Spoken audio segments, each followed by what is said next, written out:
What was everybody and their mother in this episode? And yet, not much happened. Let's start off with Loren and Faith, so we can go ahead and get him out of the way.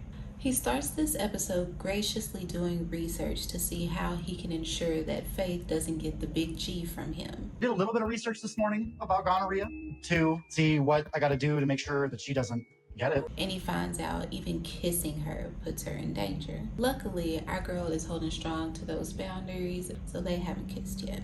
I'm also like 99.999% sure that the friend texted him and said, hey, you gave me this, versus the story that he's telling. But, you know, we have to go with his narrative on this. And also because Loren is a fugly liar who lies continuously, so I don't believe anything that he says. Also, Loren is too freaking descriptive about what is going on within his nether regions for me. I don't need to know. We didn't need to know. We can assume what's going on with it. You don't need to tell us. Also, if you know you have weird stuff going on with your genitals, why are you still trying to push for sex rather than going to get checked out by a doctor? Also, that's been 2 weeks. How long has this been going on for? He has no concern or respect for his partner's health at all. Because why are you still pushing for this, knowing good and damn well something weird is going on in your nether regions? And knowing that you've been having sex with multiple people, on top of that, you're sick. Loren really pissed me off with the it's not a big deal thing. And that's another reason why I feel like he's the giver of the gift, as he so lovingly put it. Because gonorrhea has a treatment, and it's curable, and people get it all the time. Like, for me, it's not a big deal. It's like food poisoning. I understand us destigmatizing STDs because things do happen. I get that. But what you're not about to do is say that this is the same thing as you getting food poisoning.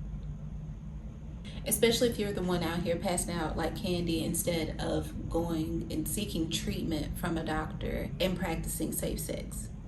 Even worse, you knew Faith was 1,000% faithful to you, but you were still out here slinging your penis with reckless abandon.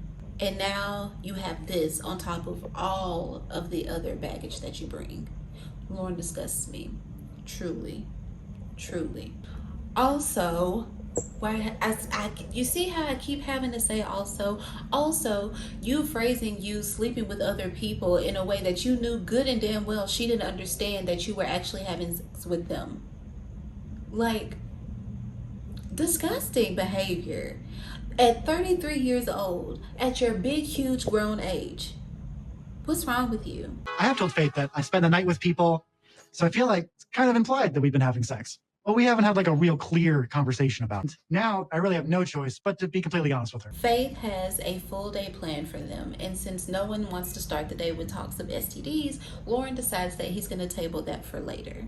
So I'm going to let us do some fun stuff, and hopefully this gonorrhea thing doesn't ruin the day. Faith is hoping it's going to be a romantic day and that they'll have like a boyfriend-girlfriend moment, because she is a slow burner. But she's genuinely trying to, you know, get into that space with Loren and fill him out, because she does like him, love him, and care about him. Unfortunately, Loren asks Faith if she has a swimsuit, and she says she's just going in a top and shorts because she doesn't feel sexy enough for a bathing suit. She sometimes feels insecure about her body, but Loren makes her feel confident and beautiful. And for the first time, she feels like a man truly cares about her. Bro, I'm going to cry. I just want so much better for her than this man. He makes me feel physically ill. Knowing what he's up to and what he's been up to, and now we haven't gotten into it yet, but trying to put the onus on her, even though we haven't gotten there yet. Hold on. Faith is still a realist. After their dinner with Mama Ding, she knows there are still a lot of things that they need to work out and discuss, especially since Loren wants to stay in the Philippines permanently. Faith lets him know, you may plan to stay here permanently, but we're still going to be moving slowly because we don't know each other. This is us meeting in person, and we have to see how we do on a day-to-day basis. Side note, Faith being okay with Loren lying about what his plan was is step one of him wearing her down. I hope it doesn't progress further than that. I'm excited that Faith seems open to the idea of me moving to the Philippines. The relationship is progressing in the direction I want. No! No! No! No! No!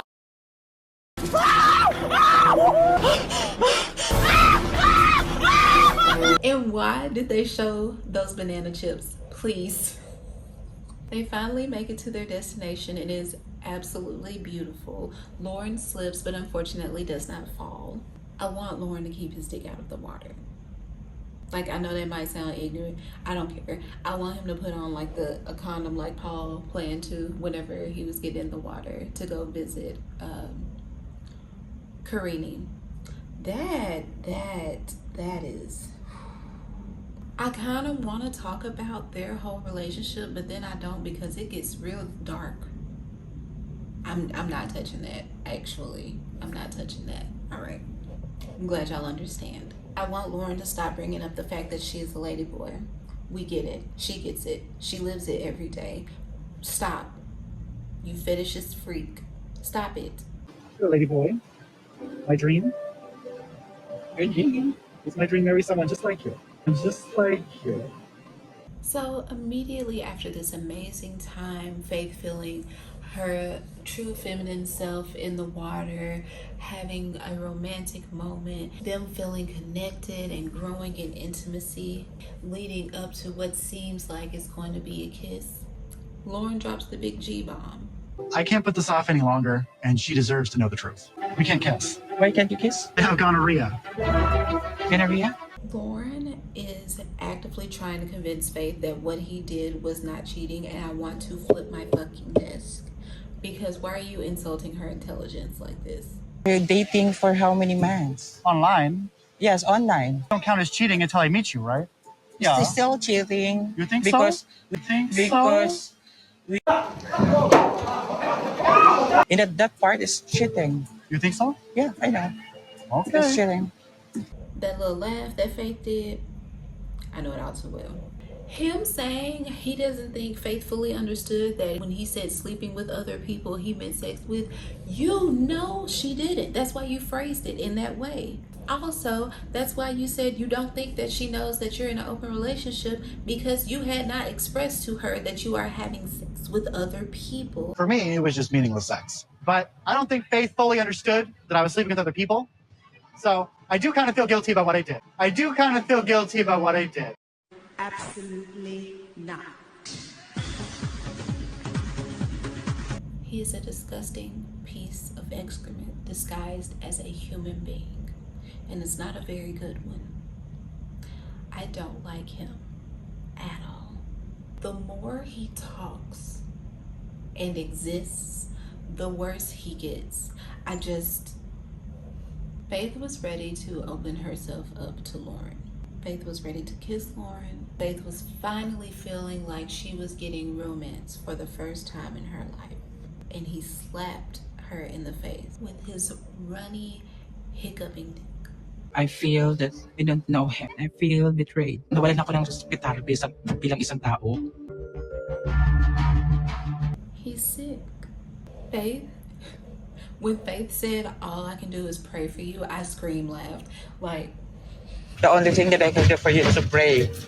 clearly STDs are still stigmatized in the Philippines, as they are everywhere, because she spoke of the shame that comes along with that. But I'm sorry, that was funny to me. Or you smile. It would be devastating and embarrassing to become infected. Faith asked Loren how many times he hunched on the girl that allegedly gave him the big G, and he says twice. That's not the right question to ask, sister. Ask him how many people. That's what you ask. Not how many times. That doesn't matter. He did it once. Once is enough. How many people have you been sleeping with? How many people have you been having sex with whilst I was remaining faithful to you? How many? Loren tries to flip his dishonesty on Faith, saying, you had to know I was doing it the whole time. Why the f would she think that? Why would she think that if you're telling her how much you love her on a daily basis, if you're planning a life together, if you're coming all the way to the Philippines with only $46 to your name, why would she think that? I thought you're serious on me, but you're cheating, lying. No, you didn't ask if I was sleeping with people, but you have to know. You had to have known that I'm having sex the whole time. Don't piss me off. Don't insult her intelligence. Faith explains that she truly trusted Loren, and it doesn't matter if it's a long distance relationship or not, it was still cheating. Because exactly, it was. And don't let him try to flip this mess on you at all. Stand your ground. Bilang isang trans woman, na para sa amin na makahanap ng tunay na nagmamahal. Kaya hindi ko nang jowa kasi alam mo in the end, iiwan lang din kami. Wala mo seryoso.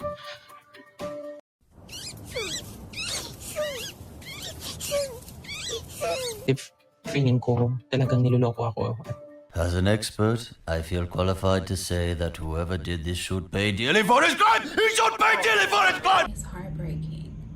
And just seeing his face pisses me off to no end. Faith, hello? Faith tells Loren that she needs time. He is not apologetic at all. Whatever you want. Okay? I'm shocked. I know. So let me think of it, okay? He's not apologetic at all this entire time, and you tried to put the onus on Faith. Please send him home, my girl.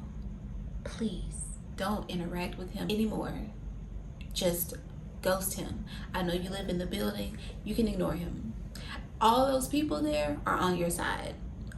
Kick him out. Give him a refund so he can find another hotel. I don't think he gets a refund because I'm pretty sure that Faith got that room for him. Now see, a bitch like me, at this stage, with him playing in your face like that, me personally, I might just kick him out. I don't know. You can go find your own hotel. But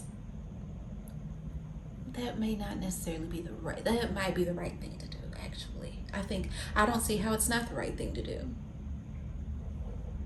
I hope she dumps him. I hope he's stuck in the Philippines because he can't change his return flight.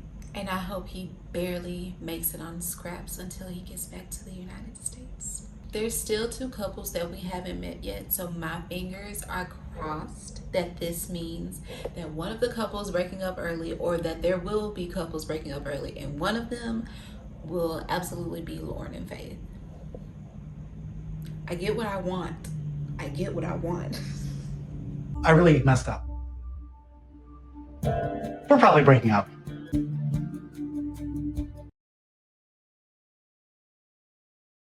We are going to speed through Tigerlily and Adnan because I truly do not care. Adnan did indeed throw himself a beautiful festival and wedding. It is gorgeous. He did that. He truly needs to go into wedding planning because he did an amazing job. He said, my wife lives a luxurious life and she loves expensive things, so I had to do the most. He ordered flowers from Thailand. He has chocolate fountains and food, all of the best food, and DJs and all these different types of performers. The dudes with the gold masks, I feel him though when he said no, they don't serve a purpose, like it's for the look. I feel him. I get it. I truly do. It's an event. We're doing the most. It's an extravaganza. I feel him. They need to change into their second outfit, and Adnan has his shirt off in front of Shay. Adnan has his shirt off in front of Shay, so Tigerlily is fake mad because his body should be for me, just like my body is only for him. I was trying not to get annoyed in the middle of our wedding celebration, but this is definitely a double standard. She sits down to have her little silent tantrum felt. You can tell she didn't do a single lick of a Google search because she's like wondering, is this how it is in Muslim culture? Is it all about the man and the woman has to sit to the side? That's not for me to answer. Ask your husband. I'm willing to bet that if you had spent maybe 24 hours with him prior to getting married, you would have seen this type of culture and you would have seen exactly what your future as his wife could have looked like. But instead, you got married straight away, the night of meeting in person, after knowing each other for 4 months online. But that's your life. Adnan finally clears the room when he's done getting ready. Okay, guys, get out. Thank you. Get out. I personally would have screamed at the top of my lungs and everybody would have cleared that bitch quick. Get out. I don't know what it is. Like, something about telling a man to get out of your space and him not doing so, especially if you're trying to like get dressed and stuff and him just not listening. I could not cope. I would not. Get out of my room. It made me mad the first time. It's making me mad this time. Let's move on. Tigerlily's second dress, much better than the first. I wish that was the only dress she had. But Adnan said, no, baby, we're doing the most. We have to have 2 dresses. Again, I don't know where that first one came from. Second one was nice though. But she said she knows Adnan is the love of her life. How? Even though there are some things that we need to work on, I know that Adnan is the love of my life. You don't know this little boy. If I found out that Adnan was like a serial killer or something, as long as he didn't want to like turn me into a skin suit, then that would be okay. Stupidity. That's how. I got it. Thank you. I want to trip her down a flight of stairs. Just 3 though. I don't want her to really like injure herself. Just a little knock on the head to make her get a tiny bit of fucking sense. Because what are you saying? That clip of Cruz and Shay. If this relationship may not last, it was still a badass wedding. I'm truly fighting with covering them any further because, again, I don't care. And I don't feel like they're here because they truly love each other. I just don't care. Our precious boy Niles. Did you get her a ring at all? No. And I am going to need to sit down and talk to her about this. Niles might have OCD like me because with this counting thing. I'm not trying to diagnose him. It's just a thing that commonly comes along with autism. Yay. I have an OCD bunny from Plushy Dreadful. I love him so much. Look at the numbers on the back of his little paws. For counting, his mask because of germs and things like that. He's so soft and cute. Anyway, Niles says he knows he hasn't been as honest as he should be when it comes to Matilda and this wedding that she is already planning. Niles does want to marry Matilda eventually, but not on this trip when they're first meeting each other, and also when his family won't be there to witness the wedding. His family currently doesn't support their relationship, and when I tell you, it literally made me cry. Does it hurt you that they're not fully on board?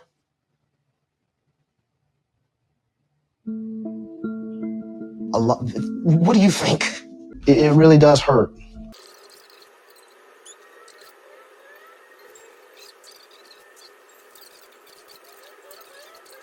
He didn't really go into it, but I believe he believes that they think he can't look out for himself or know what's best even in his late 20s due to his autism. There comes a point where you have to let the love take a back seat and say, okay, well, I'm going to respect him as an adult. I'm going to trust that he can make good decisions. I'm proud of him for doing the hard thing and pushing through and seeing this trip through because I truly cannot imagine. I also just realized how much Niles is taking on because he has to learn new social cues and navigating new language, not necessarily a different language, but their slang and their terms and the way that they speak to each other is different from how we may speak to each other over here in the States. Learning that, a new culture, and meeting his fiancé and her family for the first time, and still having to deliver news that, hey, we're not getting married right now, knowing that she has been planning a wedding. There's so many feelings, excitement, fear. We finally get to sit down with Matilda. My name is Matilda. I'm 23 years of age. I'm from Offenso, Ghana. She works by helping her mom sell plantain at the market. She lives in Offenso, which seems to be a really small town. She says they have no clubs and no big restaurants. So she's ready to move from her boring little town and move to America with Niles and start her future life. Matilda is talking with her friends and brother, and we find out that Niles has been sending her money. However, I never take that as a red flag for multiple reasons, but due to cultural differences and also because people do that naturally. They also didn't linger on it too much, so I don't know if maybe we'll hear more about it later, but it doesn't seem to be a thing, so we're not gonna count it as a thing. She's telling them all about Niles, how he looks, how he goes to the gym, and she also tells them that he is autistic. Something which I say like, we want to function well. They're like, say, be a cripple, and babies are like, Oh, Unacceptable! Apparently, some people in Ghana believe autism is a curse. Let me tell you, if anyone told me to my face that my autism was a curse, I would do my hand against their face like on thinner and just walk off and be like, no, you have it too. Like, wait, I get it. It's old beliefs and stuff like that, and people didn't have the education and all of that stuff, but we do now. Baby, autism is a curse. Okay, now what? Matilda seems to know all about Niles' needs and triggers, which is great because he truly does not know what to expect in another country. Niles told me that he's high sensitive, he don't like noise, and he can become overwhelmed easy. So I'm worried that when Niles comes to Ghana, it's going to be hard for him. Matilda's father was a carpenter, but he passed away, so that's why she helps her mother at the market. However, sales haven't been good, and sometimes they don't even make half of what they used to make. So times are tough for them right now. Since then, I help my mom sell the plantain. But right now, market is not good. Sometimes now, they won't get even half of the money.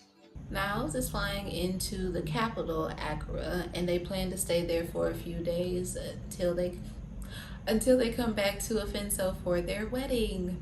Niles is flying to capital city of Accra, and that's 6 hours away by bus. So we are staying in Accra for a few days before coming back to Offenso for our wedding. Matilda's uncle is the one marrying her off, so she tells her mom to have her uncle get the list ready for everything they'll need by the time they get back. Before they get married, Niles has to pay the bride price, hence the list that Matilda's uncle has to make. My family will give me a list, like what for the mom, what for the dad, suitcase, schnapps, earrings, slippers, shoes, and money. Matilda's like, your girl, he has no choice but to agree to marry me. What does mama know? She's like, you sure we need this? Like now? We need to do this now. Maybe not on his next trip, we need to do it this trip. Her mama also says she will be very excited on that day. What does mama know that we don't? That's why I already say I want to song. I was saying sir. Also, okay, Miss Winnie, pipe boy, time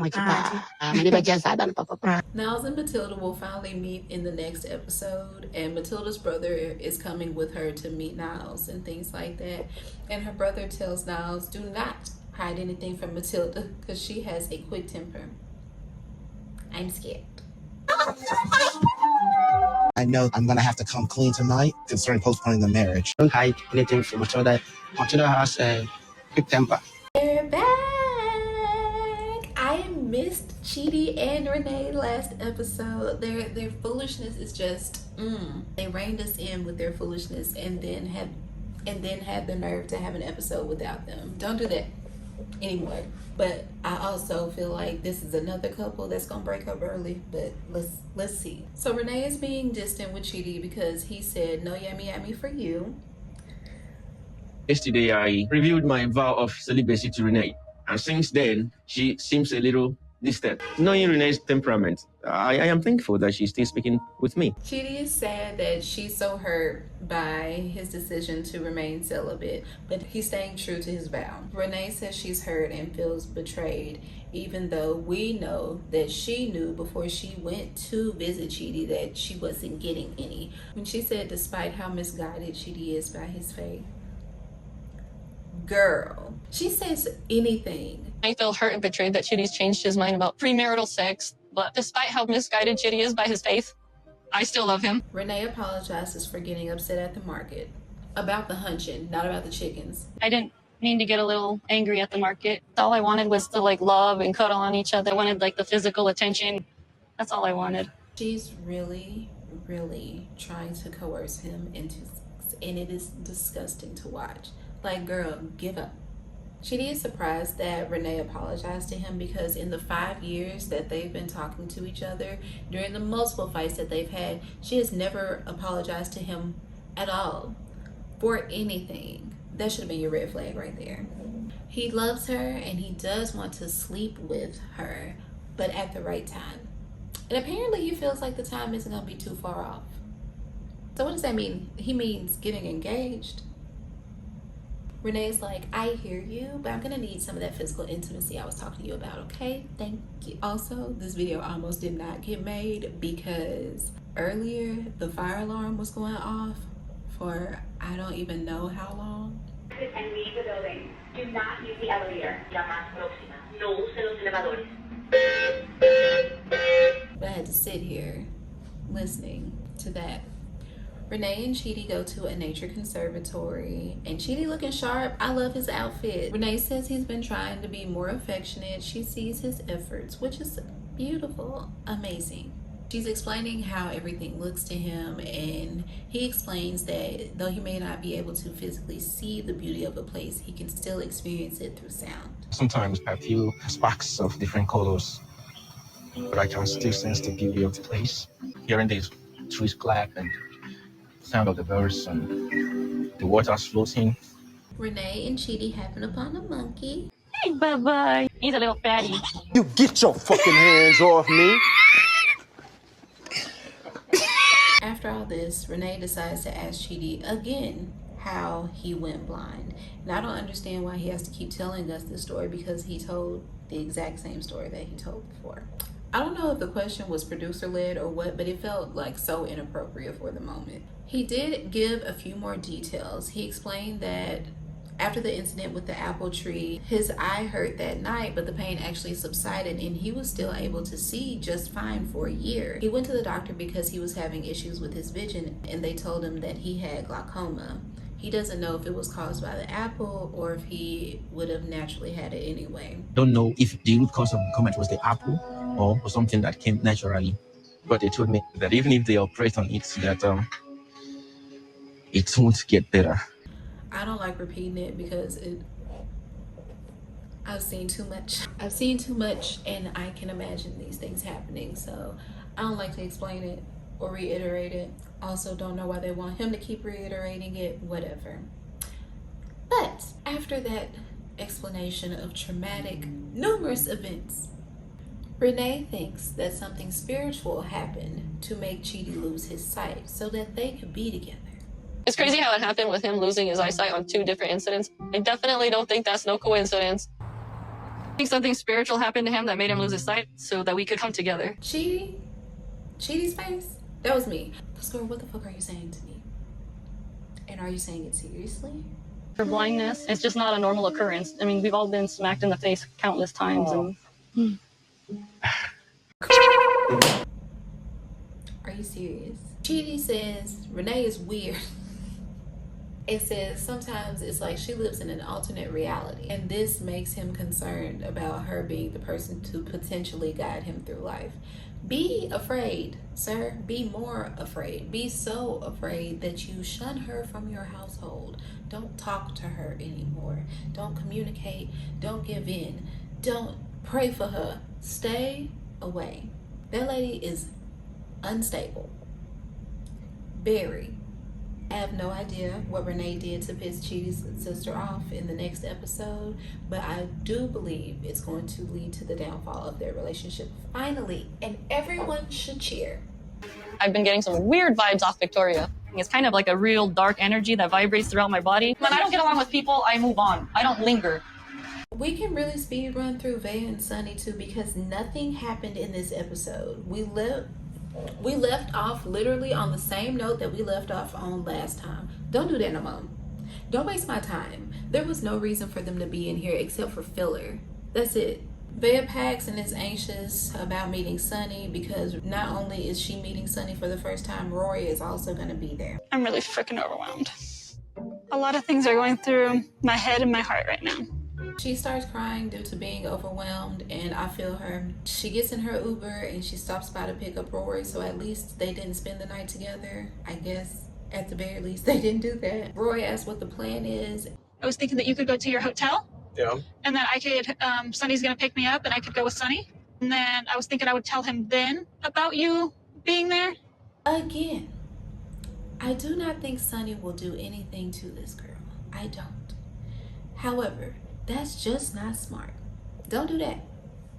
Don't do that. Public place. Very public.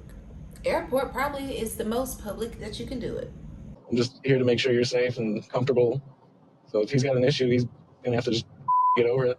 Rory he just has the wrong attitude about things, I feel. You know? Like, I'm just quite certain if you were Sunny, you'd be oh so calm in this situation and just so quick to get the fuck over it. I just know you wouldn't be. Veah says she wants things to go well on this trip because she hopes that Sunny is gonna propose to her. And she hopes that Rory being there doesn't ruin her chances of a proposal. Like, I'm literally going there in hopes that he's gonna propose. And I don't want this to be a setback of him not proposing to me.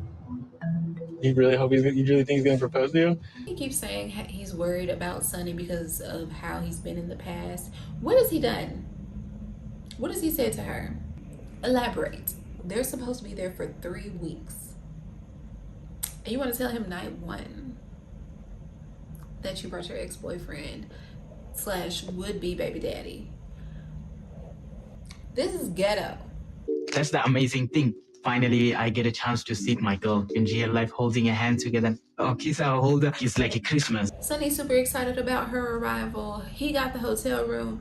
He's laying the rose petals out on the bed. He hasn't been in a relationship in a long time, so he's trying to make sure everything is perfect for his woman. Veah says she thinks this situation is messy. I want to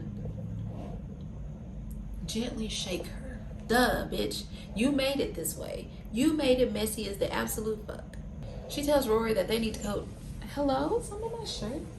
She tells Rory that they need to come up with a code word that she can text him to let Rory know that she and Sunny have vacated the premises and he can go ahead and go to his hotel. Come up with a freaking code word. Something I can text you to know that you can exit the building, because I do not want a chance Sunny seeing you. You see, all of this is just, it's just too much. If things go well when she's here, I want to propose and make my girl. Good luck to you, buddy. Brian and Ingrid have been around each other for 2 days, and just the night before they had their conversation about Brian's past with dealing and doing drugs. Last night I had explained to Ingrid about my past. I felt judged right away when I started to tell my story. Brian thinks that Ingrid's reaction to him telling her about his past shows a lack of compassion, and I don't know about that. I don't know. Ingrid is going home today to check on her son and get as far away from Brian as she can. Hoje tá voltando pra casa, hein? Ontem, pois é, eu vou lá ver meu filho, né, pra ver como é que ele tá. Sim. Brian asked Ingrid how she's feeling, which is obvious. He explained how the comment about him not doing drugs anymore, maybe due to the fact that he can't walk, is hurtful. Ingrid gives a non-apology. It annoyed me. Você não tá vendendo droga hoje? Então por que você não anda? Para. Me machucou. Se machucou, desculpa. And Brian explains how he doesn't think she understands what he's been through to not want to do or sell drugs anymore. Fair. Brian says he wants to stop by later and meet Ingrid's son and talk with her again, and she says she needs more time due to everything that she's learned. Also fair. Vou dar uma processadinha, ir pra casa, pensar bem.